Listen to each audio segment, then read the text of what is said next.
You're listening to the Slow Ride Podcast.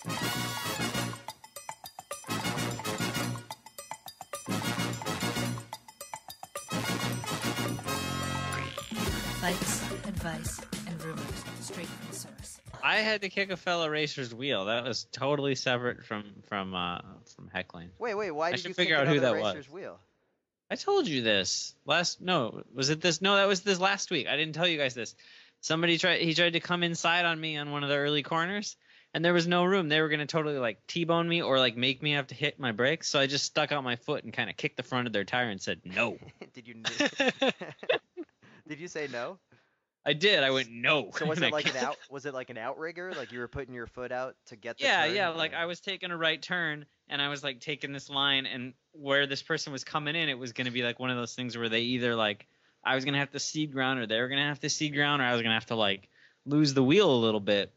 And it was early on, and it was total grass crit for the first few laps before it broke apart. So I was like 10 dudes back, but it was like full on single file fast as hell. So I was like, I'm not giving up any spots or I'll never get back. So I just kicked the dude's wheel and said no. So if he was wearing a GoPro camera and took it to the officials, would you have been banned? Like relegated? Or do you think it was I don't think so. I think you're allowed to stick your foot out and say no. All right. We're going to have to check the rule book on that one.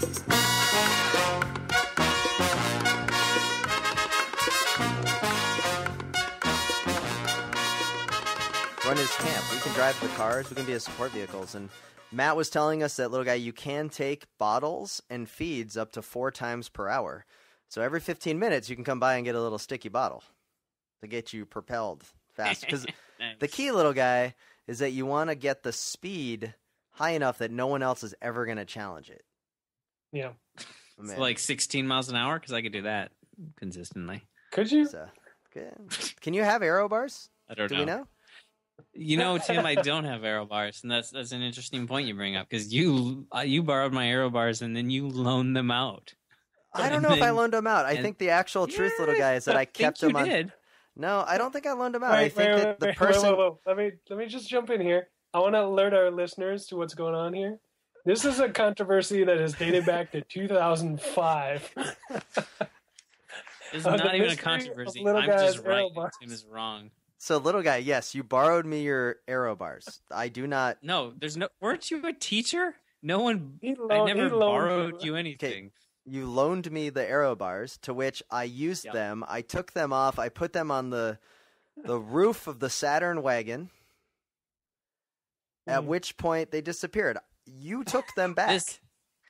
No, this is not the story I heard. You didn't use them. You used different aero bars. You did not use my bars. At least that's not the story you've been giving me all these years. Well. You guys. So You claimed you borrowed my bars, and then you found better bars because, my dumpstered aero clip-on bars weren't good enough for you. Well, we have the picture somewhere of me using the aero bars. Spencer, Oh, Let's God. find it. Spencer, dig find that one up.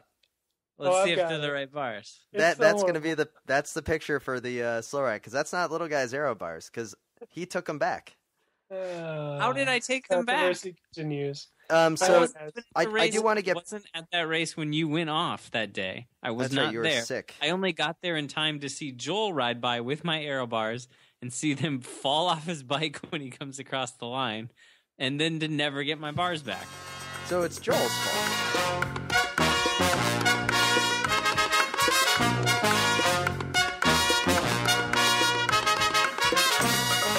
Dudes, I had a great day today. Why? I made a bike messenger run, and it was awesome. I can't wait to tell you about it. I have what it takes. I am back in action. All right, let's hear about it. So we needed to drop something off at the post office, put it in the old messenger bag that I wanted an alley cat 10 years ago, and just ran all the way to the post office, right? I get up to the post office, lock my bike, get inside, line is 10 deep. Reach into my back Oh, pocket, man. realize I don't have my wallet with me, so I have to get back on my bike, go back to the bike shop, do it all over again. Classic problem. Classic rookie mistake. Do it again. Get back to the post office, lock up my bike, go inside. The line now is 20 deep, charging them Oh, wait wow. time. Sitting Yeah, there for worried, sure. sweating all over. But I get up there, and I just tell the guy, hey, need this shipped. Cheapest possible with tracking. Guy takes it. I'm out of there in a flash. Go out to my bike. and someone locked their bike to my bike. Really? That's Yes. awesome. Someone locked their bike to my bike. So I go back inside the post office and I say, hey, whoever locked the Schwinn to my bike, can you please come out and unlock it? And the guy at the very front of the line is like, oh, crap. And he leaves his front spot in the line, comes out, looks down there and says, that's not my bike. I know I'm not that stupid. He goes back in and he yells to everybody, I'm not the idiot that locked my bike to that guy's bike. Someone else did it. And then there's this girl at the back of the line who sheepily starts blushing, and she goes, oh, I think that's mine. Do you mind can you wait just a little bit? Because I'm almost to the front. And I'm like, no, you're 10 people away from the front. You don't lock your bike to someone else's bike. She comes out, unlocks her bike, and she's like, sorry. And I'm like, no problem. And then I was out of there before she knew it, back in record time. Wow. I'm back, guys. I have what it That was takes. good. The messenger That was back. good. You know, So- I've messengered for 5 years, and I never have once had that experience. So Who locks congratulations. who locks their bike to another bike? Like, seriously. Did she have a cable lock or something? And Yeah, so she just it- tried to wrap it around a pole, and she ended up just going through your frame? It was a cable lock that was one of those ones that had the letters on it, and it was 4 letters. And I totally looked at her when she was like undoing it in Oh, so you disbelief know it. because I had suspended disbelief at this point. And Yeah. Mhm. the code was cool. KOOL, like the cigarettes. Nice. Cool. That is cool. I can't believe you Really couldn't good. have guessed that one. I know. So this gets me to Yeah. my next point. As a segue, because I'm back as a bike messenger, ready to just rule the streets. No, Spencer, obviously. you're going off to Mexico City tomorrow morning. What are you going there for? I'm going to participate and whatever in the Cycle Messenger World Championships that are being held in Mexico City this year. When you say participate, are you in like the vendor challenge, or are you like actually going to try to enter to win? Win the vendor challenge. Well, see, I have this love-hate relationship with racing where I hate it and I don't love it. And so what happens is I end up in these races somehow through no fault of my own. And once I'm in it, I kind of want to race. And then so I feel like I'm not going to try until the race actually starts. And then I'm going to want to destroy people. And, you know, I just won't be prepared or anything, and I'll just fail miserably. So that's kind of my outlook. Now, how many Bike Messenger World Championships have you been to? This will be my second world championship. The first one I attended was 2003 in Seattle. 11 years ago. Wait, are Yes. you old? Wow. Eh, So I remember you went to Seattle. I was like 6 when I went to the first one.